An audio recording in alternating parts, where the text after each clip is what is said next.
Assalamualaikum warahmatullahi wabarakatuh. Perkenalkan, nama saya Farid Ibnu Fauzi, NPM 1921020484 dari kelas H semester 4 Prodi Hukum Tata Negara. Saya di sini ingin memenuhi tugas filsafat hukum Islam yang berjudul Prinsip-prinsip Maqasid Syariah. Maqasid Asy-Syariah. Secara bahasa, maqasid asy-syariah terdiri dari dua kata, yaitu maqasid yang artinya kesengajaan atau tujuan, dan syariat artinya jalan menuju sumber air. Ini pula dikatakan sebagai jalan ke arah sumber pokok kehidupan. Adapun tujuan maqasid adalah untuk kemaslahatan manusia. Kemaslahatan dapat terrealisasikan dengan baik jika 5 pokok dapat diwujudkan dan dipelihara, yaitu yang pertama agama, yang kedua jiwa, yang ketiga keturunan, dan keempat akal, dan yang terakhir atau yang kelima adalah harta. Tujuan syar'i dalam mensyariatkan ketentuan-ketentuan hukum kepada orang-orang mukallaf adalah dalam upaya mewujudkan kebaikan-kebaikan bagi kehidupan mereka, baik melalui ketentuan-ketentuan yang daruri, haji, dan tahsini. Syatibi berpandangan bahwa tujuan utama dari syariah adalah untuk menjaga dan memperjuangkan 3 kategori hukum.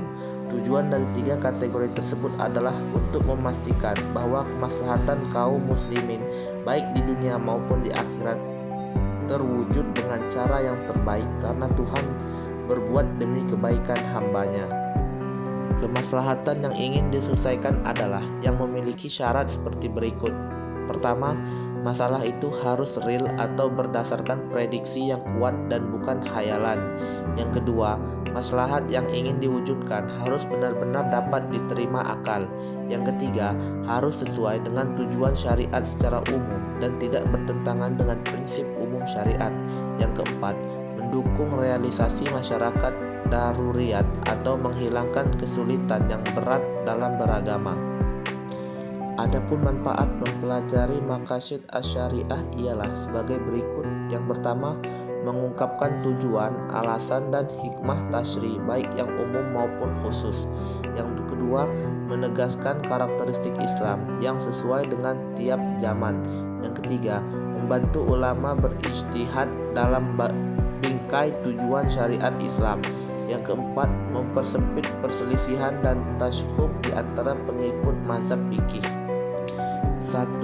Pelengkap maqasid ad-daruriyat. Ketika Tuhan mensyariatkan sholat untuk menegakkan dan memelihara unsur agama, syar'i memerintahkan agar sholat itu dikumandangkan dengan azan sesudah masuk waktu dan dikerjakan dengan berjamaah sebagai pelengkapnya. 2. Pelengkap maqasid hajiyat. Tatkala syara memberikan kemurahan kepada orang yang sedang dalam berpergian untuk mengqashar sholat, lalu disempurnakan kemurahan itu dengan diperbolehkan menjamaknya. 3. Pelengkap maqasid tahsiniyat. Syar'i mewajibkan bersuci untuk menegakkan urusan tahsini. Kemudian kewajiban bersuci itu disempurnakan dengan aturan-aturan sunat bagi bersuci. Tatkala syar'i mensunatkan menyembelih hewan kurban, disempurnakan perintah itu agar binatang yang dikurbankan dipilih dari binatang yang tidak cacat.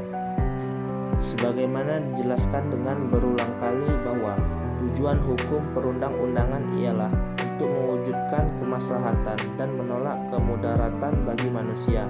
Maksud tersebut dapat terwujud karena perintah dan kewajiban syariat dilaksanakan dengan sebaik-baiknya dan dijauhi segala larangannya.